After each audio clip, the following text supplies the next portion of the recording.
bawat isa po sa atin? Are you blessed to be in the house of the Lord? Amen? Pakibati po yung katabi niyo po at pakisabi magandang umaga. Tapos meron ako i-request po sa inyo kung okay lang. Maaari po bang kamayan niyo yung katabi niyo? Yan. Yan. Kamayan niyo po, kamayan niyo. Alright, sige po. Bakit ko po pinakamayan? Because we have a tradition in this church na pagdating po ng first service natin for the year 2026, kakamayan niyo po uli sila. At sisiguraduhin kompleto ang kanilang mga daliri, okay? Dahil iba sa atin, pagdating ng bago mag-New Year, buo ang daliri. Pagdating ng panibagong taon, bawas na ang daliri, okay? At hindi po maganda yan, okay? Kaya po, paalala po sa atin before I start the message, huwag na po tayo magpaputok. Dahil una, bawal. Pangalawa, baka po makasama pa sa atin.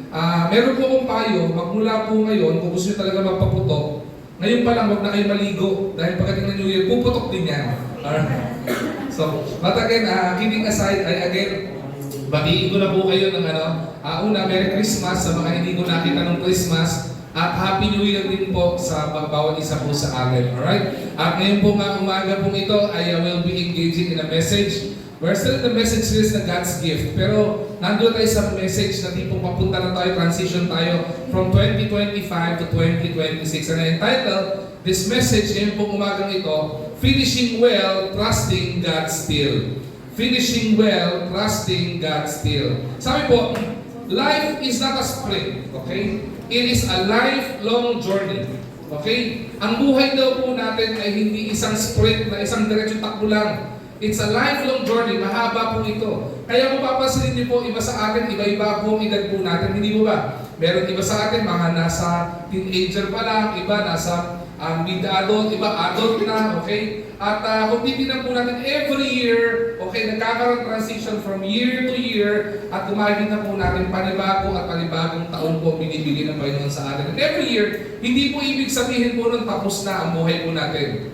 Iba sa atin, gusto nang tapusin ang buhay natin, pero every year, hindi po natatapos ang buhay po natin. Okay? As long as tayo humihinga, as long as nandito sa lupang ito, meron pong pag-asa na binigay po sa atin ng Panginoon. But the challenge of Apostle Paul, ngayon pong umagang ito, is about finishing well, and as we transition to another year, magpatuloy po tayo to trust God in all our ways. Okay? Again, life is not a sprint na mabilisan lang. It is a lifelong race. So if you have your Bibles with you, I would like you to open your Bibles with me in the book of 2 Timothy. 2 Timothy chapter 4 verse 7. Alright? 2 Timothy chapter 4 verse 7. May I request everyone to please rise as we give reverence to the reading of God's Word. Alright? Basahin po natin sabay-sabay po ito. From the top of our voice, basahin po natin na malinaw at habang binabasa po natin, intindihin po natin kung ano po yung mensahe ng Panginoon ngayong umagang ito. Okay? Okay? Ready? Begin. 2 Timothy 4:7. Begin. I have fought a good fight. I have finished my course. I have kept the faith. May the Lord be blessed upon the reading of His Word. So madali po tayong manalangin. Hingin po natin ang gabay ng Panginoon sa pag-aaral ng Kanyang salita. Panginoon namin dakilang Diyos, maraming pong salamat sa napakagandang araw na ito na kaloob niyo po, Panginoon, sa amin. Lalo tigit, Panginoon, salamat sa nakalipas na taon at lilipas na taon, Panginoon, ng 2025, na sa kabila, Panginoon, ng mga circumstances, sa kabila, Panginoon, ng mga challenges, sa kabila, Panginoon, ng mga ups and downs ng buhay po namin over 2025, ay hindi po kayo nagkulang sa inyong katapatan sa amin at lagi po kayong naraniyan at sinamahan kami, Panginoon, in this lifelong journey. And what we believe, Lord God, as we have our faith, Panginoon, sa iyo, Panginoon, naniniwala po, Panginoon, kami every day, in every hour, in every minute, in every second of our life, kasama po namin sa samahan niyo po, Panginoon, kami. Katulad, Panginoon, pag-aaral ng iyong salita ngayong umagang ito, samahan niyo po, Panginoon, kami. Kayo po ang maitaas maluwalhati. Buksan niyo po, Panginoon, ang puso't isipan ng bawat isa po sa amin, na malinaw po namin maintindihan ang mensahe mo. At kung may pinanghihinaan man po dito, Panginoon, ng pananampalataya sa iyo, maging revival po, Panginoon, itong umagang ito sa bawat isa po sa amin. Again, Lord God, talaga po namin, dakilang Diyos sa pag-aaral ng iyong salita, itago niyo po kasi nilikuran, gabayan niyo po kasi deliver your word this morning. In His name we pray, Amen and Amen. Mara na po tayo magsiyo po. Marathon. Marathon races. Ang marathon daw po, the most difficult part in a marathon race is not the beginning or is not the start. It is always the final stretch of that marathon. May mga iba sa atin, may mga nagpa-5K, nagra-running ng 5K, may nagte-10, 20, 24, nagpo-42, nagpo-full marathon tayo. Sabi po ng mga nagre-race dito, ang pagsisimula daw po ng marathon or race, hindi po yung sisimula ang mahirap. Okay? Ang dali po ibuhos ang strength natin sa mga nagja-jogging o nag-running na ganito. But what makes it difficult is the final stretch of the race. Bakit po? Because runners who started strong often collapse just before the finish line. Marami po tayong makikita kung kailan malapit na, kung kailan mga 10K na lang, 5K na lang, doon nagpo-collapse yung mga tumatakbo. Alam niyo po kung bakit? Hindi po dahil naglalak sila ng strength. Hindi po dahil pinanghihinaan sila. Dahil po karamihan po naman sa kanila, training na matagal eh. Ang nagiging dahilan kung bakit po hindi nila natatapos yung pinaka-final stretch ng kanilang race na hinaharap nila is because of the loss of focus. Nawawala po sila sa focus. Nawawala sila sa pagtutuon dun sa finish line ng kanila pong race. Yet those who fix their eyes on the goal, lahat po na nakatutok dun sa goal, whether hindi man sila mag-first, mag-second, o mag-third, magiging finisher po sila nung race. Alam niyo bakit? Kasi meron po silang inaay na goal. Nakikita po na i-drawing na nila yung pinaka-final stretch ng goal nila prior pa lang nung kanila pa isimula ng race. May iniisip na sila, kailangan matapos ko yung race na ito. Meron akong finish line na kailangan kong tawirin. At yung mga hindi nakakatawid dito are people who are distracted and lose their focus on the final goal ng buhay po nila o ng race ito. Kapag sinabi ko kanina, life is not a sprint. It is a lifelong race. Ganun din po sa buhay ng isang mananampalataya. Christian life is not a sprint. Hindi po ito pabilisan. Hindi po ito paunahan. Kung sino mauna. Kasi kung may gusto mauna dito, mauna na po kayo. Di ba? Christian life is not a sprint. It is a lifelong race of faith.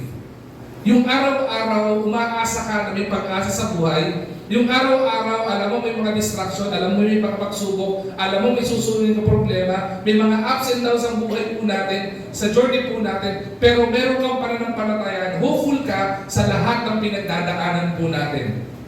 And as we stand at the threshold of this new year, malapit na po, ilang araw na lang, New Year na. Monday, Tuesday, Wednesday, tama, New Year's Eve, ang Wednesday. Di ba? Tignan po natin yung sinabi ni Apostle Paul dito sa 2 Timothy chapter 4 verse 7. Ating pong tutukan, ating pong pag-aralan, ating pong nilay-nilayan kung ano po yung encouragement dito ni Apostle Paul as Apostle Paul delivers his message to us at the end of his journey. At the end of the brink of the end of the journey of Apostle Paul in the life on earth, or in his life on earth, nabuhay po siya dito not with regret. Nabuhay po siya dito not with fear. Nabuhay po si Apostle Paul sa mundong ito not out of defeat. At meron po tayong matututunan po dito. Ano matututunan po natin? Sa kabila ng buhay ni Apostle Paul, makikita po natin, he lived with confidence, he lived victoriously sa buhay po niya sa pagtitiwala sa Panginoon, at lalo tigit na buhay po siya ng may pananampalataya sa Panginoon. Kaya po titingnan po natin, para mas maintindihan po natin ito, nung isinulat po ni Apostle Paul ang 2 Timothy chapter 4 verse 7, o the book of 2 Timothy, it was actually the time when he was actually, kung hindi po ako nagkakamali, this was the second time he was in prison. Okay? At alam po niya na palapit na ng palapit ang katapusan ng buhay niya. Okay? Pero sa kabila po nito, isinulat po ito ni Apostle po itong mga katagang ito, I have fought a good fight, I have finished my course, I have kept the faith. Kanino po niya sinasabi ito? Mahalaga po kasi maintindihan ito eh. Marami po sa atin, ang tingin po natin, sinabi po ito ni Apostle Paul sa mga mananampalataya o sa mga Kristiyano na kanya pong pinagbiministerihan. But specifically, this was an encouragement given by Apostle Paul to Timothy sa kanyang second man, sa kanyang inaalagaan, sa kanya pong anak sa pananampalataya. Ini-encourage niya po ito na magkaroon ng confidence sa Panginoon, mabuhay victoriously at mabuhay ng tapat sa pananampalataya sa Panginoon. Isipin nyo, it's hard for a person na alam mo matatapos ng buhay mo at ikaw nasa prison ka, na mag-i-encourage ka, na magtapat sa Panginoon. Because there will be a time na kapag ka po tayo nasa pinaka-down na buhay po natin, ang hirap mo mag-encourage sa tao. Kapag kami pinagdadaanan ka, kapag kami problema ka, it would be harder for you to encourage another person. Kasi pinagdadaanan ka eh. Pero kung titignan po natin, this is how Apostle Paul lived confidently sa Panginoon. This is how Apostle Paul lived victoriously in the presence of God. At lalo dito po natin mapapansin at kapansin-pansin at kahanga-hanga yung pananampalataya ni Apostle Paul, because even in the middle of the hard moments of his life, at the end moment of his life, he still learned how to encourage his brother in Christ. Kaya kung titignan po natin, makita po natin, ang call po ng message po na ito is for us not just to start right, but Apostle Paul wants us to finish well. Di mo ba, hindi lang po tayo basta magsimula ng malakas. Hindi lang po tayo magsimula ng napakagaling. Di ba? Na punong-puno ng tenacity, yung punong-puno ng energy, yung punong-puno ng encouragement. Pero ang gusto ni Apostle Paul, habang lumalaon ng panahon, as we finish this year, or as we finish even our life, mag-finish tayo well. Ang ibig sabihin po ito, ang hamon po ni Apostle Paul sa bawat isang mananampalatayang katulad po natin is for us not to quit, even though if life is hard for us. Even life is hard sa buhay po natin, huwag po tayong susuko. At ang gusto po ni Apostle Paul, manatili po tayong nagtitiwala sa Panginoon.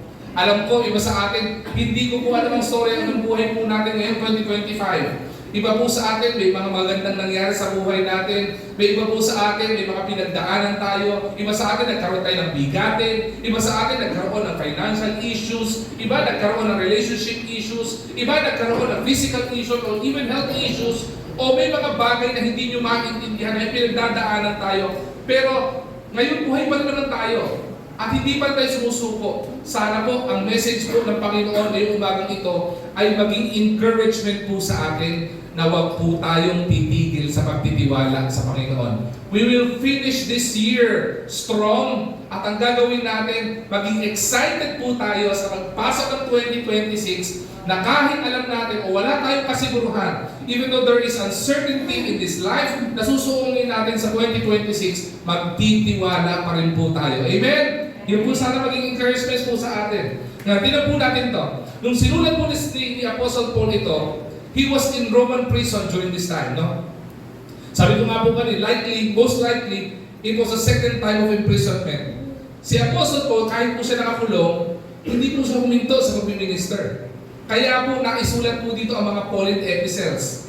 Ito po yung mga sinulat sa last part ng New Testament na nailathala na sinulat po ni Apostle Paul. At iba po dito ay naisulat po nang nasa loob siya ng kulungan. Ibig sabihin, kahit na nasa kulungan, kahit siya ay kinonsil o isinarado sa kulungan, hindi po siya bumitaw sa paglilingkod sa Panginoon. Hindi po siya bumitaw sa pagsamba sa Panginoon. At lalo tigit, hindi po siya bumitaw dun sa calling ng Panginoon sa kanya. And that is to share the gospel of Jesus Christ. Kaya po kahit sa kulungan, ginagawa po niya ito. Ang pinakikita po dito is how eminent yung po, even though the eminent persecution of Apostle Paul is at hand, hindi po ito naging hindrance para po siya mag-share ng gospel. At ang tinuturo po niya dito sa kanyang second man o sa kanyang inaalagaan sa pananampalataya na si Timothy na maging steadfast.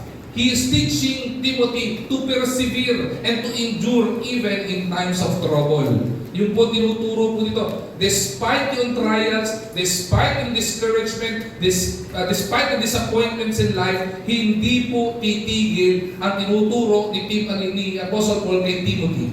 Yan po ang konteksto nito. At kung titignan po natin, yung verse na ito, tatlong bahagi po ito dinivide. Pakibalik ka na sa verse.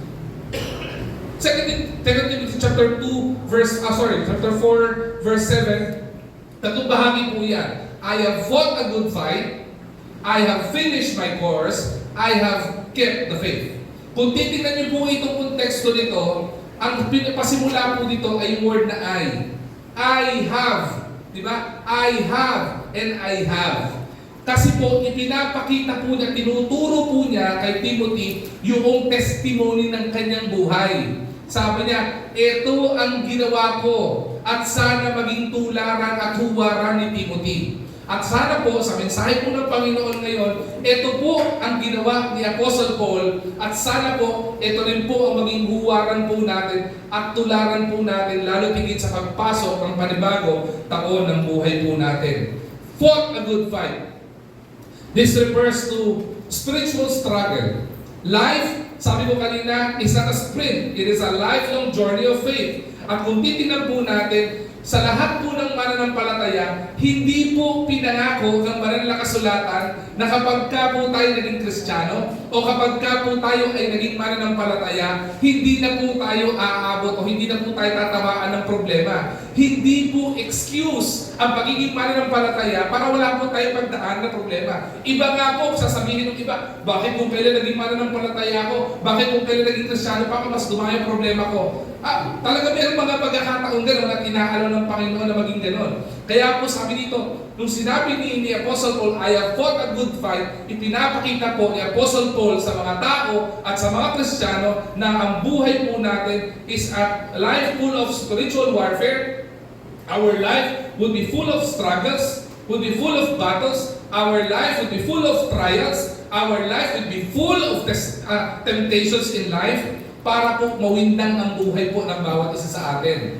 Pangalawang ipinapakita po ni Apostle Paul dito is this, finish the race. This signifies completing God-given journey to each and every one of us. Wala pong pahihintulutan ang Panginoon sa buhay natin na hindi po niya plano sa buhay po natin. At hindi po niya alam ang gagawin niya. Hindi po tayo panadaanin ng Panginoon sa isang problema ng buhay po natin na hindi mo kakayanin sa biyaya ng Panginoon. Hindi po tayo padadaanin ng Panginoon sa pangangailangan ng buhay natin na hindi po tayo sasamahan ng Panginoon. Pangako po ng Panginoon sa lahat ng anak niya, if God is with you, then who can be against you? And sabi ng Bible, and I will never leave you nor forsake you. Pangako po ng Panginoon yun, na dapat po pinangahawakan ng bawat isang mananampalataya. As we have this race in life, as we are going into a lifelong journey of faith sa buhay po natin, okay, maintindihan po natin that there is a God-given mission, there is a God-given na andan na mission sa buhay po natin, like an athlete finishing a demanding course sa buhay po niya. Pangatlo, kept the faith. Ang gusto po pinakikita po ni Apostle Paul dito, gusto po niyang i-highlight dito yung kanyang unwavering anak. Hindi pa ako tapos. Tapos na yung preaching. Okay. Nakasakay ka na. Okay. I have kept the faith. Okay? Gusto mong i-highlight po ni Apostle Paul dito yung pong loyalty in Christ. Gusto po ni Apostle Paul na magkaroon tayo ng loyalty sa Panginoon. Mahirap po ito. Totoo. I do believe mahirap po ito. Kasi may mga pagkakataon po pag dumadaan po tayo sa problema ng buhay natin, na feeling po natin, akala po natin ay wala ang Panginoon sa buhay po natin. Iba sa atin, tumatalikod na eh. Kaya nga po meron tinatawag na word na backsliding eh. Marami po tumatalikod, marami pong lumalayo na sa Panginoon dahil akala nila wala ang Panginoon sa buhay po nila. At pinahihintulutan ng Panginoon na tayo ay magdusa. Kaya nga di ba sabi ng Bible, do not be weary in doing good. Di ba alaala mo ng Panginoon yun? Huwag kang panghihinaan na paggawa na mabuti. Huwag kang panghihinaan na tatalikod sa Panginoon. Ang tinuturo ko ito, keep the faith. Magkaroon tayo ng unwavering loyalty sa Panginoong Jesucristo at sa katotohanan kanyang tinuturo. Holding firmly. Hawakan po natin yung mga pangako ng Panginoon. Despite adversities, despite persecutions in life, manatili po tayong nakakapit, kumakapit at nagtitiwala sa bawat pangako ng Panginoon sa atin. 3 things we need to learn. And 3 things na gusto ituro ng Panginoon. Una, nung sinabi ito, I have fought a good fight, tinuturo po ni Apostle Paul at gusto po niya matutunan ng bawat isang Kristiyano, despite may mga struggles, despite may mga warfare, despite may mga disappointments or discouragement in life, matuto po tayo mag-persevere. Matuto po tayo to endure yung Christian life journey na ito. Alright? At sumunod po, I have finished my course. Tinuturo po at gusto kong ipakita ni Apostle Paul dito how to live a victorious life in faith. Na sa kabila po ng gulo ng mundo, sa kabila po ng problema ng buhay po natin, makita po natin na in Christ mayroong victory. Pangatlo po, ito pinakagusto po natin, yung pong future reward, the crown. Kaya I'll be going ahead with the message. In 2 Timothy chapter 4 verse 8, meron pong binigay na reward ng Panginoon dyan sa lahat ng mga nag-keep ng kanilang pananampalataya, nag-endure sa pananampalataya. Dahil kapag nakita po tayo ng Panginoon, mukhaan ang ibibigay po ng Panginoon sa mga nanatiling sa pananampalataya sa Kanya, nagtitiwala at sumasamba at naglilingkod sa Kanya is the crown of righteousness. That is the great reward. That is a futuristic reward that will be given to each and every Christian who will be faithful to God and His faith sa Panginoon. Okay? Tatlong bagay po ang gusto ko pong ibigay po sa inyo na itinuturo po ni Apostle Paul dito. First, we need to fight faithfully. Fight faithfully. 2 Timothy 4:7, unang bahagi, sabi po nila, I have fought a good fight. Diba?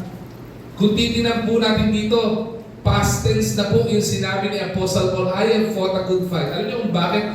Because Apostle Paul understood na ito po the last moment of his life, the last stretch of his life and his journey as a Christian sa mundo pong ito. Nakita po ni Apostle Paul na ito yung mga pagdadaanan na pinagdaanan, tinuturo po ni Apostle Paul for us to fight faithfully. Na kahit po may struggles, kahit na may discouragement, maaaring may iba sa inyo pumunta dito may problem. Maaaring dumako kayo sa church na ito na may pinagdadaanan kayo. O may basaan, dumako kayo sa church na ito na mabigat ang damdamin nyo kasi meron kayong struggles o battle sa buhay nyo. Hindi nyo alam kung paano nyo isosolve. O may mga malaking pangangailangan kayo na hindi nyo alam kung saan nyo huhugutin o kung kalino nyo hugutin yung pangangailangan. May iba sa akin siguro may problem sa relationship. I don't know. Pero sabi ni Apostle Paul dito, fight faithfully. Kahit may struggle, kahit may battle, kahit may trials, kahit may temptation, kahit may discouragement, kahit na may disappointment, huwag tayong bibitaw sa Panginoon. Paul acknowledges that Christian life involves spiritual warfare.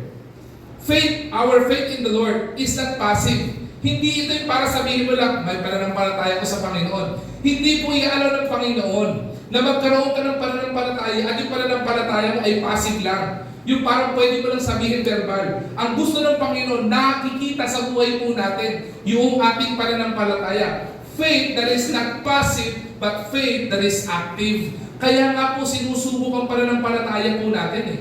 Ang tanong, paano po ba masusubok ang pananampalataya ng isang Kristiyano? Masusubok po ba ito kapag ka maganda pinagdadaanan mo? Kapag ka ba ikaw ay punong-puno ng laman ang bangko mo, masusubok ba ang pananampalataya mo sa Panginoon na ang Panginoon ay nagpo-provide ng pangailangan mo? Masusubok ba ang pananampalataya ng isang mananampalataya kapag ka ang Panginoon nagpapagaling, naniniwala ka Panginoon nagpapagaling kapag ka wala kang karamdaman o hindi ka magkaroon ng karamdaman? Maiintindihan po ba natin na magtitiwala tayo sa pananampalataya sa Panginoon na ang Panginoon kaya mag-reconcile ng kahit anumang relationship kung wala kang dadaan ng relationship problem? Kaya may mga pagkakataon po, inaalaw po ng Panginoon, pinahihintulutan po ng Panginoon na pagdaan natin mga buhay at problema ng buhay po nito para ma-exercise po natin yung pananampalataya sa Panginoon. That is how Apostle Paul lived his life. Marami siyang struggle, hindi ba? Kinulong, di ba? Kinod siya sa kanyang ministeryo habang naglilingkod sa Panginoon. Nagtatapat sa Panginoon, naglilingkod sa Panginoon, nagpapagamit sa Panginoon, pero nakulong. Pero kahit nakulong, hindi po sumuko. Kaya po nasabi po ni Apostle Paul kay Timothy, fight faithfully. I have fought a good fight. Ang gusto po ituro po ni Apostle Paul dito, kung meron man po tayong pinagdadaanan sa buhay po na ito, don't surrender. Huwag kang susuko sa pananampalataya. Don't surrender because of setbacks of your life.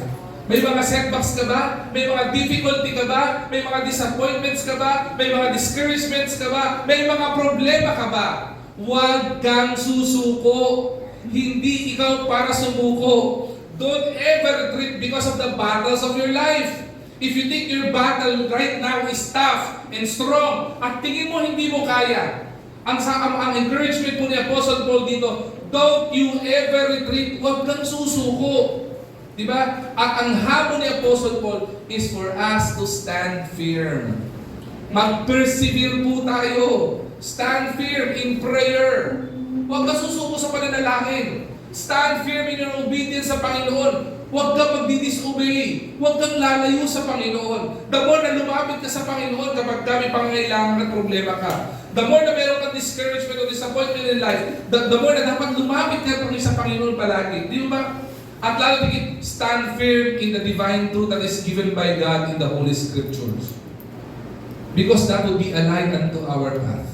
Yun na magiging landas at gagabay sa atin sa buhay po natin. Don't surrender. Huwag kang susuko. Don't retreat because of the battles. Diba? Don't you ever quit in your life. Stand firm. Manatili kang nakatayo. 1 Timothy chapter 6 verse 12. Fight the good fight of faith. Keep fighting even when you're tired. Pagod ka na ba? 2025 na to. Ilang beses mo nasabing pagod ka na? Diba? Ayoko na. Pagod na ako. Ilang beses mo nasabi ngayon 2025 yun? And ilang beses mo planong sabihin yan sa 2026? I'm not saying na hindi mo kailangan sabihin yan. Napapagod naman po talaga tayo. Diba? Yung katawan po natin hindi po robot. Sabi ng iba, robot nga po, napapagod pastor eh. Makina nga po, sumusuko eh. Di ba? Pero hindi po ibig sabihin na napapagod ka, susuko ka. Di ba? Sino po dito sugatan? Ngayon 2025, sugat ka. Sa sobrang daming problema pinagdaanan, sa sobrang daming nanakit sa iyo, whether physical, emotional, or even spiritual, sugatan ka. Sabi ni Apostle Paul, huwag ka pa rin susuko. Sino po tingin nyo dito?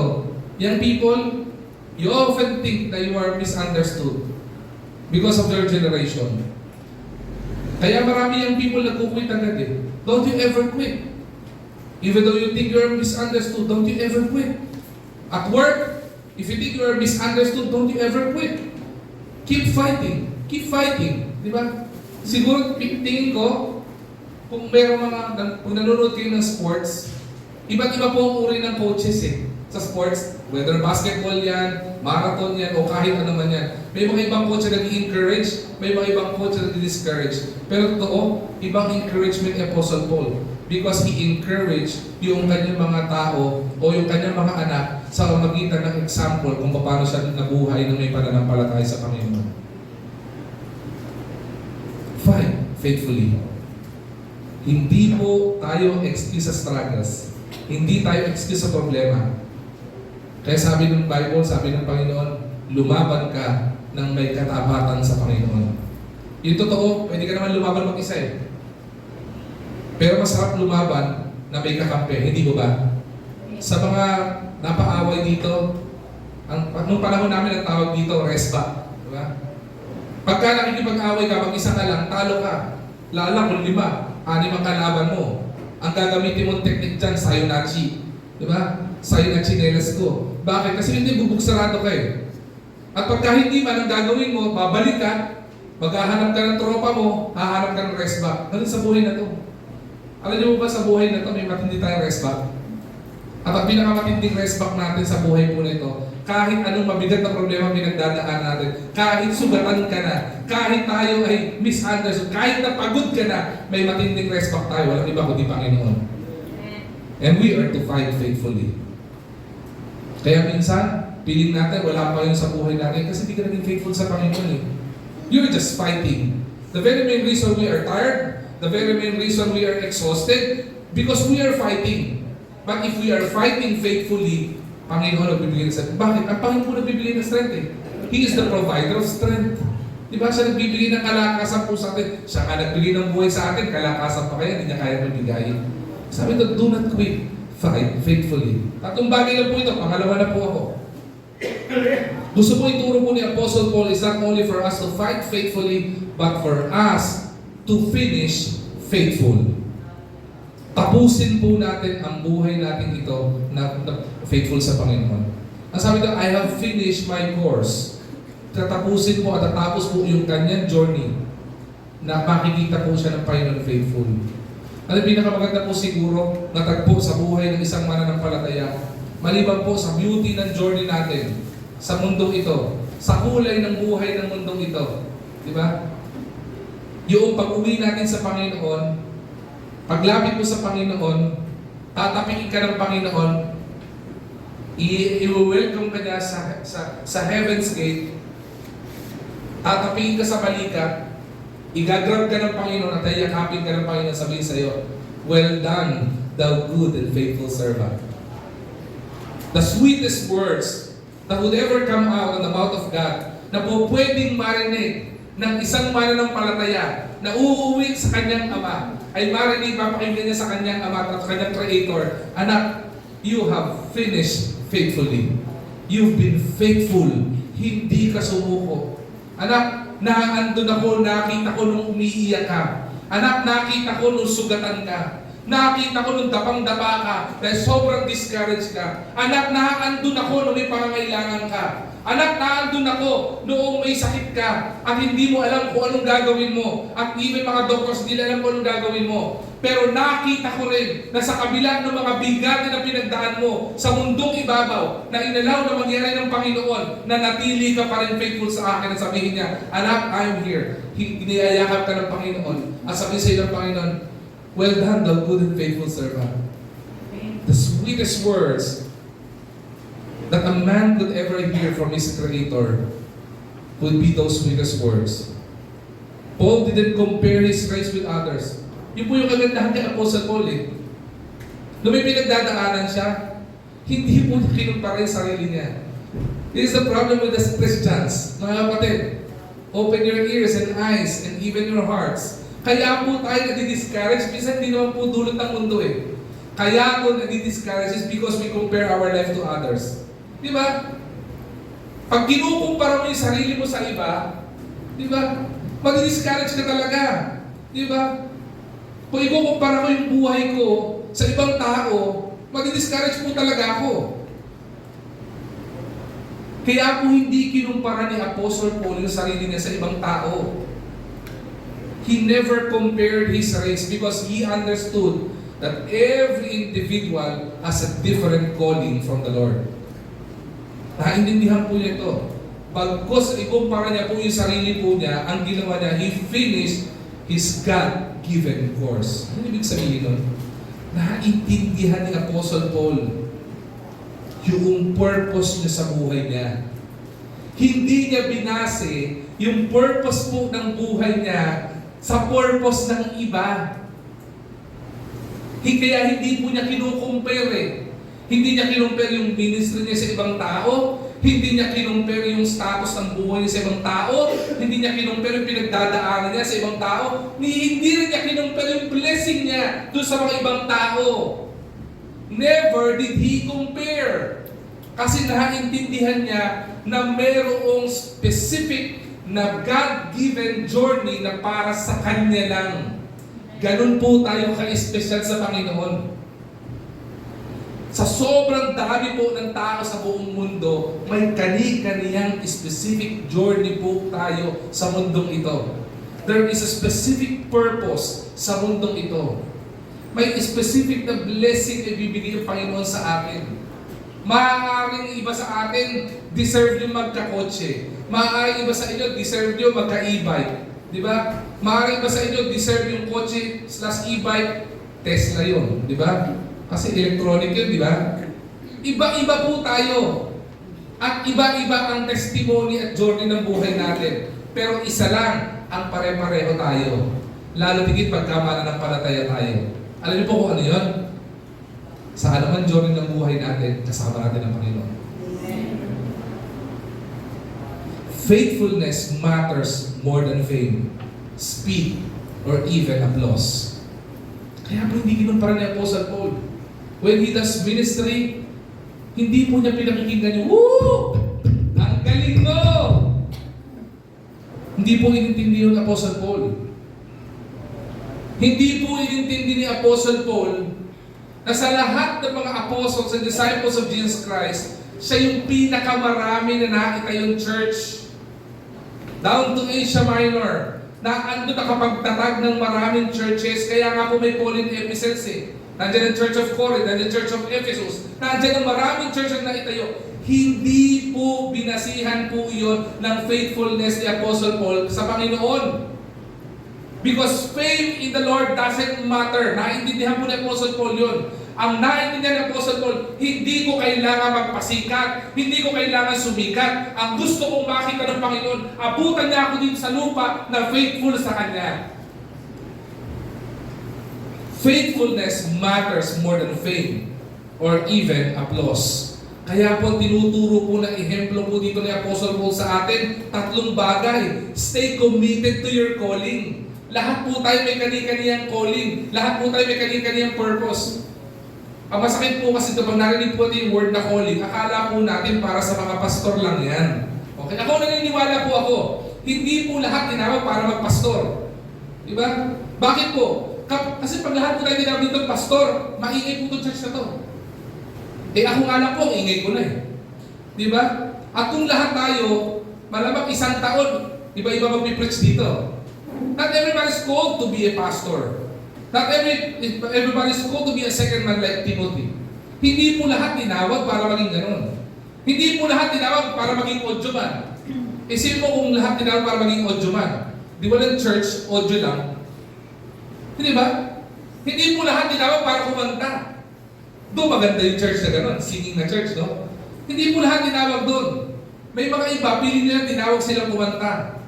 Pero iba yung tinatawag nila, bagyo. Diba? Hindi po lahat, may kani-kaniyang tawag ang Panginoon. May kani-kaniyang purpose ang Panginoon. My question here is, do you know your calling? Do you know your purpose? Kaya po marami mga mananampalataya, hindi po nagiging faithful sa Panginoon because from the very onset of their life, they do not know their purpose. Hindi po natin alam yung God-given purpose sa buhay po natin. Alam niyo ba kung bakit kayo pinadaan ng Panginoon sa problema ng buhay na yan? Sometimes the Lord allows you to pass the problem in your life for you to become an encouragement to others kapag may pinagdadaanan din ganyan problema. Hindi mo ba, alam niyo ba kung bakit ang kurso sa kolehiyo na kinuha mo o kukunin mo yan? Ang paniniwala ko po kasi, ano man ang pinagdadaanan natin, whether blessing yan o circumstances yan, may purpose ang Panginoon dyan. I even asked my pastor during this time, year 2000, I would remember this because year 2000 I entered the Bible school. I entered in the full-time ministry by the year 2000, March or April of 2000. I was working. 2001, I asked my mentor, my pastor, sabi ko sa kanya, Pastor, pwede po ba magtanong? Sabi niya, ano yun nga? Sabi ko, Pastor, bakit po inalaw ng Panginoon na makapagkolehiyo ako, makapagtrabaho ako for 2 years, tapos papasok din naman po pala ako sa Bible school para mag full-time ministry. Habang pagtanong ko po sa pastor ko po na yun, nanahimik po siya siguro ng mga 1 minute. Huminga ng malalim at sinabi niya sa akin, anak, alam mo, hindi ka padadaanin ng Panginoon sa isang training ng buhay mo na hindi ka niya gagamitin doon. I never understood that until the point of 2002 when IBC established a multimedia ministry and I was placed as the multimedia pastor of the church na hindi pa ako graduate sa Bible school. Dahil ang course ko ay IT or computer science. Then I would vividly remember, ito pala yung purpose ko. Yung pala yung dahilan. And ang dami pong mga panahon sa buhay ko na tatanong sa Panginoon na dumasanglan to, pag ito naging problema ko, pag ito naging pinagdadaanan ko. Even hardships in life, I even asked the Lord question. I never questioned the power of the Lord, but I asked question from the Lord because I want clarity. Panginoon, I want to know the purpose. Bakit ko pinagdadaanan to? Even yung karamdaman ko, tinanong ko sa Panginoon. And then I realized, kaya mga pinadaan ako ng Panginoon, kasi may mga dadaan din sa ganung problema na po pwede maging testimony ko, maging encouragement sa kanila. The Lord allowed it to happen by the grace of God. Biyaya po ng Panginoon. Kasi gusto ng Panginoon, makita at tatdan ka na dito sa lupa, faithful ka. At kung hindi ka faithful, hindi mo makikita yung purpose kung bakit pinagdaanan mo yan. At mamimiss mo rin yung blessing ng Panginoon because you didn't finish the race and the course that God has given you. Stay committed to your calling. Kung may calling ka sa Panginoon, sundin mo yung calling. Kung tinatawag ka ng Panginoon, sumunod ka, huwag kang tumakbo. Alam niyo kung bakit? You can run, but you can never hide sa Panginoon. Mapapagod ka lang. Kahit tumakbo ka ng tumakbo, palayo sa calling ng Panginoon, tawag ng Panginoon sa iyo, mapapagod ka lang. So stop running and follow Jesus Christ. Kung tinatawag ka to go into full-time ministry, natatakot ka dahil ang buhay ng pastor, akala mo pangit o hindi maganda, nagkakamali ka. Bakit? The highest calling na pwedeng itawag ng Panginoon sa kanyang nilalang ay wala naman kung itawagin ka para sa full-time ministry. Kung tinawag ka to a ministry, whether sa praise and worship yan, sa music ministry yan, or even mag-volunteer ka sa church, you do your purpose. Stay committed to your calling. If you are called by the Lord to become one of the elders of the church, stay committed to your calling as the elder of the church. If you are called by the Lord to be a helpmate sa church, to whatever purpose o kailangan ng church, stay committed to your calling ng Panginoon sa iyo. At hindi lang yun, as you finish faithful, serve God consistently and not out of convenience. Iba po sa atin, we serve the Lord conveniently. Iba po sa atin, we serve the Lord kasi merong ganito, kasi merong ganyan. You don't serve the Lord conveniently. The test ng ating pananampalataya, the test of being faithful ng mananampalataya is not serving the Lord because of convenience or we are serving the Lord conveniently. The test of our faith, of being faithful to the Lord, is that we serve consistently. Kaya po, to be honest, I love each and every members of IBC Manila. Pero iba po ang paghanga ko sa mga members ng IBC Manila na magmula nung simula, kasama ko na po kayo. At kasama po namin kayo. Yung panahon na nandun tayo sa lumang church na tumutulo ang church, hindi kayo bumibitaw. Kasama kayo na nanalangin. Yung kailangan ni pa-renovate yung lumang church dahil nalalaglag yung kisame, naandun kayo, nag-aambag po kayo para maitawid yung pangailangan ng church. Yung pagdating po sa lumang church, kapag kami dumadaan na truck, nagdadasal kayo. Panginoon, sana huwag kumuho. Sana kumapit ng matibay yung mga anay sa ilalim. Kasi pag may dumadaan po sa sakit doon, umuugo yung church eh. Diba? Akala ko po lumilindol eh. Diba? Sa kabila na may mga pangailangan ng church, kasama po kayo. Bakit? Kasi that is out of convenience eh. Inconvenient po doon eh. Diba? Doon ka lang makakaroon nakaramdam ng aircon na mainit. Diba meron na aircon na, di ba dalawa? Pero ang init. Doon lang ako naka-aircon na pinagpapawisan ng lapot na lapot ang kilikili ko. Naka-aircon yun. Diba? Dito, dalawa na aircon natin pero hindi ka pagpapawisan.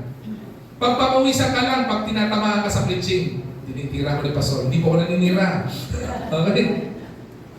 Ibig sabihin, pag pinagpapawisan ka ng ganyan, sa preaching, nangungusap ang Banal na Espiritu sa iyo. Di ba? Mainit ang pangungusap ng Banal na Espiritu sa iyo. Pero ibig sabihin po dito, kahit po may problema yung dadaanan, nagiging consistent ka sa Panginoon. Yung po ang taong faithful. Di ba? Hindi lang po para sabing faithful kapag ka sinasamahan mo dahil convenient eh. Di ba? Kapag ka may blessing, kasama ka. Kapag ka meron ganito, kasama ka. Pero pag may problema at bigatin, bahala ka na dyan. Kayo-kayo na lang. Hindi po ganun. Ang faithful sa Panginoon, in sickness and in health, para mag-asawa po yan. Di ba? In ups and downs sa buhay po natin, mananatili po tayo nakakapit sa Panginoon. Serve the Lord consistently, not conveniently. Yan po tinuro ni Apostle Paul. Finish faithful. Bakit? Isipin niyo po, paano ka maglilingkod sa Panginoon na nakakulong ka? Remember the context on how Apostle Paul wrote 2 Timothy?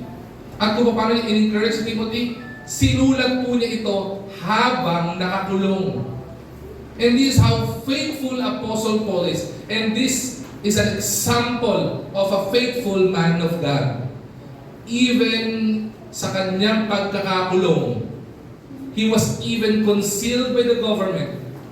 Pero hindi po naawat ng kulungan at makarehas ang kanyang calling ng paghahayag ng mabuting balita ng Panginoon.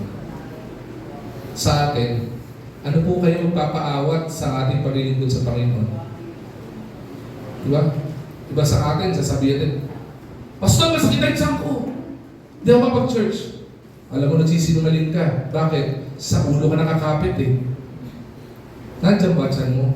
Pero totoo, pag wala din naman lang sa tiyan mo, at wala din, masakit din ang ulo mo eh, di ba? Diba, minsan, konting kibot, wala na tayo. Masakit man po sabihin po ito. Eh, ito pong tao to si Apostle Paul eh. Nakakulong eh. Tandaan niyo po yung kulungan po doon, hindi po lang kami kulungan dito ha. Yung kulungan doon, hindi lang po sila nasa rehas. Naka-chain po ang kanilang paa sa isang bolang malaki na hindi ka makakatakbo. That is how miserable imprisonment is during the Roman times.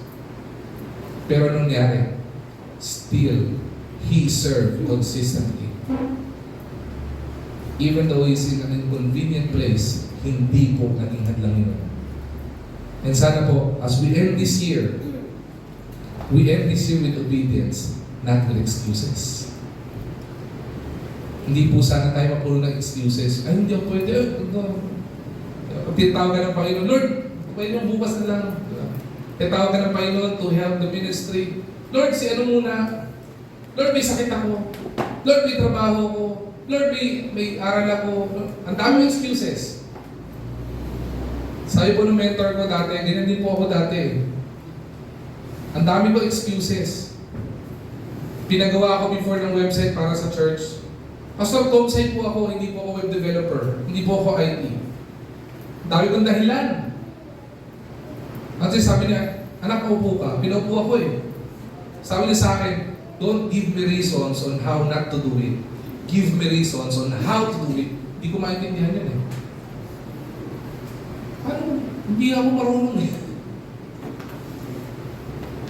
And I kneel down to the Lord and pray. Sabi ng Panginoon, hindi mo alam. Pero hindi ibig sabihin, hindi mo magagawa. Ang ginawa ng Panginoon, nagpadala siya ng katuwang ko sa gawain. Ganun pala yun. Marami sa atin, puro excuses eh. Hindi ako marunong. Hindi ko kaya. Mahina loob ko. Diba? Punta ko sa call ko, hindi ko kaya. Diba? Wala akong papakape. Di mo kayo magkape. Diba? Tubig lang kayo. Hindi ako marunong magsalita. Remember Moses? Ang daming excuses.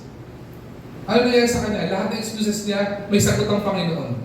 So sa Panginoon, huwag tayo kumuha ng excuses. Kasi may sagot lagi ang Panginoon doon eh. Ang gusto ng Panginoon is not excuses. Ang gusto ng Panginoon, obedience. Finish, faithful. Sabi ng Hebrews chapter 12 verse 1, let us run the race with patience, the race that is set before us. With faith. Panginoon. In our final lap, sa ating pong journey, in this lifelong journey, which is not a sprint, it is a lifelong journey of faith.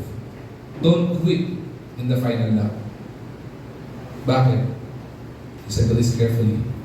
God honors finishers. Kahit anong ganda ng tinakbo mo, kapag hindi ka nakatawid sa finish line, walang kwenta yun. Don't quit in the final lap. God honors finishers. Mabigat naman yung pinagdadaanan mo. Habang tumatakbo ka sa journey mo, nagkakrams na yung binti mo. Parang buhay mo, nagkakrams na rin. Huwag kang susuko. Kahit pabigay ka na, huwag kang susuko. God is with you. He will never leave you, nor forsake you. Hindi ka niya pagkakaroon, hindi ka niya iiwan. At ang pinakamaganda, if you will fix your eyes on the finish line, God is waiting for you. He is there to honor you. Para sabihin sa iyo, well done, thou good and faithful servant. Finish faithful. Last, hindi lang po ito. Ito kailangan po natin. It is much needed ng isang mananampalataya. Alam niyo po kung ano yun? Hindi lamang po yung kaninang fight faithfully, hindi lang po finish faithful. Ang kailangan po ng mananampalataya is for us to fortify our faith. Fortify our faith. Pagtibayin natin yung pananampalataya natin. When Paul wrote this to Timothy, ipinakita po ni Apostle Paul kay Timothy that he guarded his faith. He secured his faith sa Panginoon. Even in times of suffering. He didn't allow any thought or thoughts para po wasakin yung pananampalataya. Never did he entertain any evil thoughts para masira yung kanyang pananampalataya sa Panginoon. Never did he entertain any sufferings. Mahirap man. He didn't allow hardship to harden his heart. Never did he entertain hardship or problems for him to compromise his belief sa Panginoon. Hindi po niya ginawa yun. Bakit po? Ang ginawa po ni Apostle Paul dito is he fortified his faith. Protect your faith. Saan?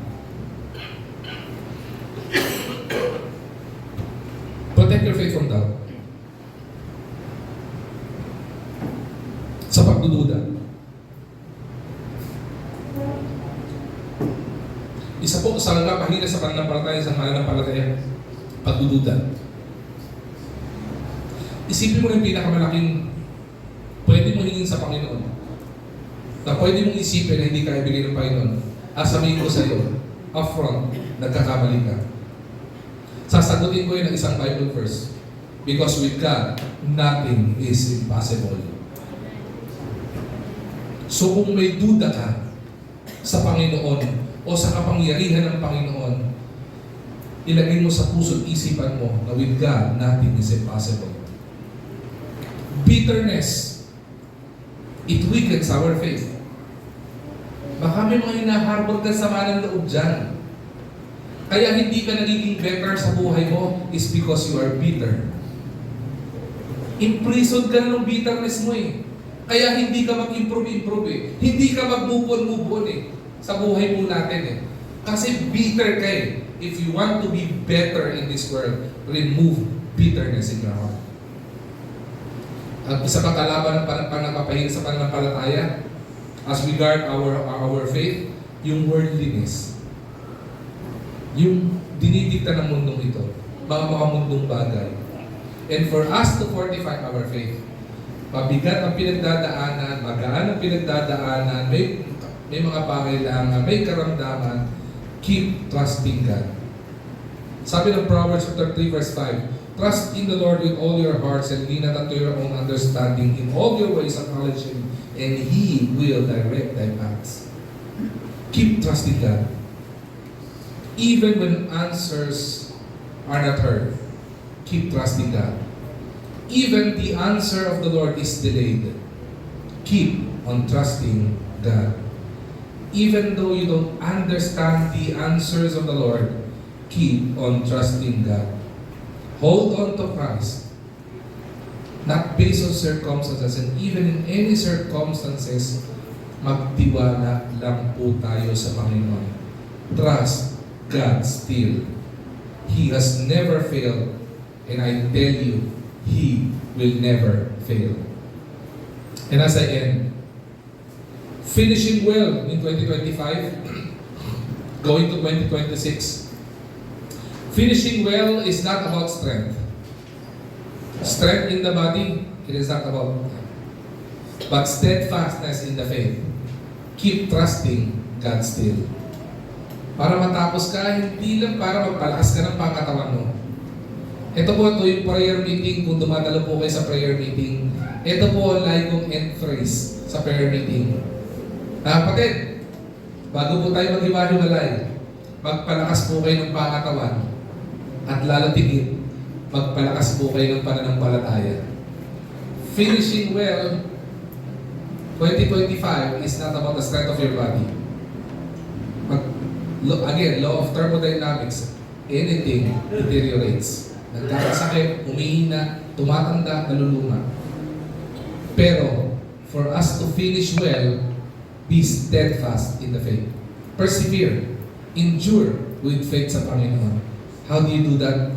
Keep on trusting God. We may be weary. nalulungkot, lumuluha.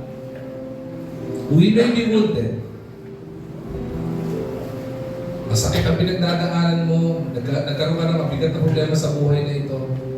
Or maybe, you've been praying to the Lord for so long, for something, or for someone, or whatever you are praying for, and you are still waiting. I tell you, God is not yet finished with you. If we are still alive, God is still at work. If we are still alive, God is still moving. Hopeful pa rin po tayo. It's like the challenge of Apostle Paul.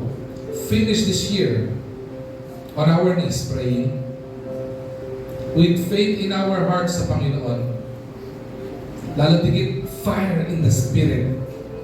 Huwag po natin tatanggalin yung init, yung apoy ng paglilingkod at pagtitiwala sa Panginoon. At lalo tigit, trust God with all our hearts. Just like Apostle Paul, we stand before the Lord every day, from day to day, minute to minute, second to second, millisecond to millisecond. Sasabihin natin sa Panginoon, Lord, help me. I want to fight faithfully. I want to finish faithful. And I want to keep my faith in you. That is how we end this year strong. By fighting faithfully. By finishing faithfully. And most of all, we enter this year with gladness in our hearts. And most of all, trusting God still. Tiwala lang. Kapit lang sa Panginoon. Tiwala lang. Because in every journey of our life, whether it will be up and down, let us remember, God is greater than our ups and downs. He is greater than our needs. He is greater than our problems. He is greater dun sa greater problem na pwede mong isipin sa buhay mo. Even sa blessing na meron ka, whether material yan o ano man yan, God is still greater because He is greater than above us all. Alam niya ang lahat. He already laid out the plans ng buhay natin. Iniisip ko nga po table ng Panginoon. Lord, gaano po ba kalaki table niya din sa langit? Kasi kung titignan mo, master ka ng buhay. Nakakita na po ako ng plano ng bahay. Di ba? Ang daming plano ng bahay. Lalo kung marami ng kwarto. Eh, ang buhay natin, ilang segundo sa isang oras. Ilang minuto sa isang oras. Detail for detail, alam ng Panginoon yun. Alam ng Panginoon ang bawat bagay yun. Ganon kasovereign ang Panginoon sa buhay natin. Hindi ka magtitiwala sa Kanya. Ngayon ka pa ba tatalikod? Ngayon ka pa ba bibitaw? Yung problema sa karamdaman mo, yung ba mapapabitaw sa isa pananampalataya mo sa Panginoon? Yung problema mo sa buhay mo, yung ba mapapabitaw sa isa pananampalataya mo sa Panginoon? Isipin mo na yung pinakamalaking problema na mo pwede magpabitaw sa isa Panginoon. I tell you, it's not worth it. It's not worth it. Finishing well is not about strength of the body, but it's about steadfastness, endurance, and perseverance in our faith. How can we do that? Keep on trusting God. Tiwala ka lang. Tiwala ka lang. Tayo po tayo na. Shall we pray? Lord God, Heavenly Father, we are so thankful for the abundance of your blessing in 2025. Though hindi pa po tapos pa ng 2025, may ilang araw pa po. Pero gusto po namin ipaabot sa iyo, Panginoon, ang taus-pusong pasasalamat at pagpupugay namin, Panginoon. Iba-iba po pinagdaanan namin ngayon 2025. May iba, maraming magandang nangyari. May iba, Panginoon, may mga ibang nangyari hindi ka igaya, Panginoon. Iba, Panginoon, na-discourage ngayon 2025. Iba na-disappoint, Panginoon, in 2025. But Lord, we are still thankful, Panginoon, sa iyo. Because in the ups and downs of our spiritual journey, even our physical journey on earth, Lord God, you've continuously, Panginoon, show us, Panginoon, your mercy and your grace, Panginoon. And Lord, as we enter 2026, that we might be excited, Panginoon, to live our purpose, to live our God-given purpose, dakilang Diyos. Buksan niyo po ang aming puso at isipan, maintindihan po namin, Panginoon, not to compare with others, not to have so many excuses, but for us to fight faithfully, to finish faithful, Panginoon, and for us to keep on trusting you, Lord God. Naiintindihan man namin o hindi namin naiintindihan, turuan niyo po, Panginoon, kami na kumapit sa mga pangako mo at magtiwala ng patuloy po, Panginoon, sa iyo. I pray, Lord God, that you would continuously encourage each and every children you have in this room, Panginoon. I pray, Lord God, that you will bestow your hand back, your hand of blessing, Panginoon, to each and every souls who are here in this building, Panginoon. And may the abundance of your word, Panginoon, be upon us. May the abundance of your grace and mercy be upon us, Lord God, especially this coming 2026. At as we finish this year strong, we pray, Lord God, that we would finish 2026 stronger than ever, Panginoon. Hindi, Panginoon, dahil sa kalalagayan o lakas namin, kundi, Panginoon, dahil sa biyaya, Panginoon, na kaloob mo po, Panginoon, sa amin.